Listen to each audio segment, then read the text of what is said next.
South Korea में पद से हटाए गए राष्ट्रपति यून सुक यॉल को पुलिस ने बुधवार को उनके आवास से गिरफ्तार कर लिया। यॉल पर 3 दिसंबर 2024 को देश में मार्शल लॉ लागू करने के लिए आपराधिक जांच चल रही है। मार्शल लॉ यानी इमरजेंसी के फैसले को देश की संसद ने 3 घंटे बाद ही पलट दिया था। इसके बाद 14 दिसंबर को संसद में यॉल के खिलाफ महाअभियोग प्रस्ताव लाकर उन्हें पद से हटा दिया गया था। महाभियोग पर 14 जनवरी को सुप्रीम कोर्ट में सुनवाई होनी थी, जिसके लिए यॉल को कोर्ट में पेश होना था। यॉल मंगलवार को कोर्ट में पेश नहीं हुए। इसके बाद जांच एजेंसियों की तरफ से उनके खिलाफ बुधवार सुबह गिरफ्तारी वारंट जारी किया गया। उन्हें गिरफ्तार करने पहुंची पुलिस को मौके पर भारी विरोध का सामना करना पड़ा। अल जजीरा की रिपोर्ट के मुताबिक गिरफ्तारी के लिए 1000 से ज्यादा पुलिसकर्मी तैनात किए गए थे। न्यूज एजेंसी योनहाप की रिपोर्ट के मुताबिक यॉल की सुरक्षा में लगे गार्ड्स ने पुलिस को रोकने के लिए बैरिकेडिंग की थी। यॉल समर्थक बड़ी संख्या में राष्ट्रपति आवास के बाहर प्रदर्शन करने पहुंचे थे। इसके बाद पुलिस ने सीढ़ी का इस्तेमाल कर यॉल के घर में दाखिल हुई।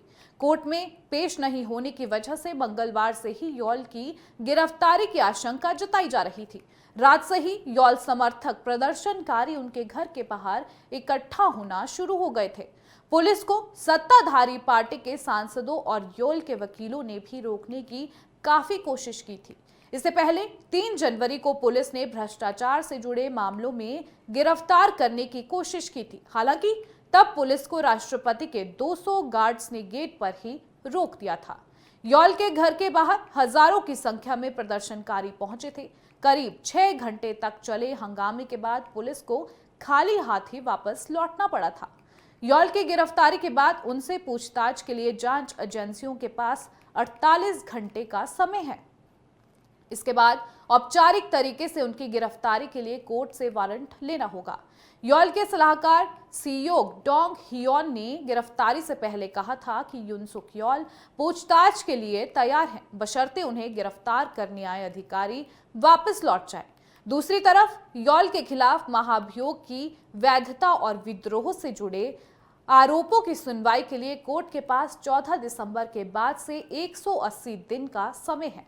सुप्रीम कोर्ट के 8 में से 6 जज अगर यॉल के खिलाफ वोट करते हैं तो उन्हें दोषी करार दिया जाएगा।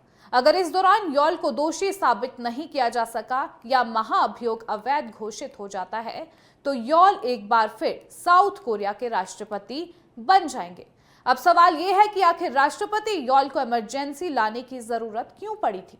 साउथ कोरिया की संसद में कुल 300 सीटें हैं। इस साल की शुरुआत में हुए चुनाव में जनता ने विपक्षी पार्टी डीपीके को भारी जनादेश दिया था।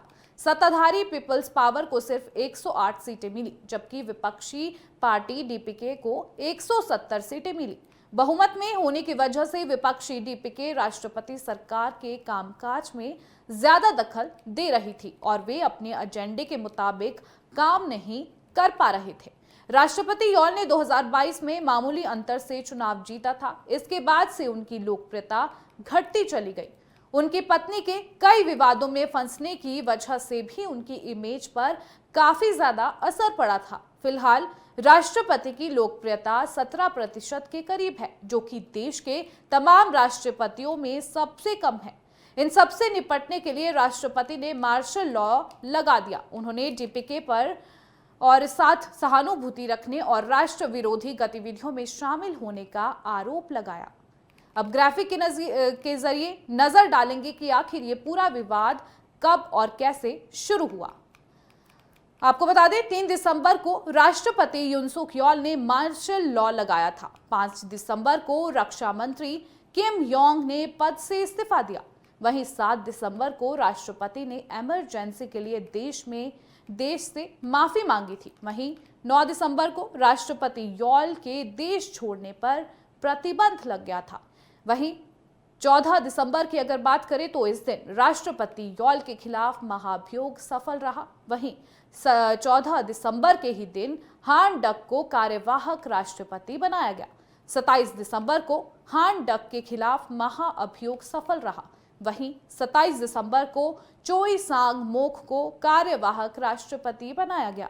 3 जनवरी 2025 को योल को गिरफ्तार करने की पहली कोशिश नाकाम हुई। 14 जनवरी को यौल के खिलाफ महाअभियोग पर सुप्रीम कोर्ट में सुनवाई हुई, लेकिन वह पेश नहीं हुए। वहीं 15 जनवरी को यौल को राष्ट्रपति आवास से गिरफ्तार कर लिया गया।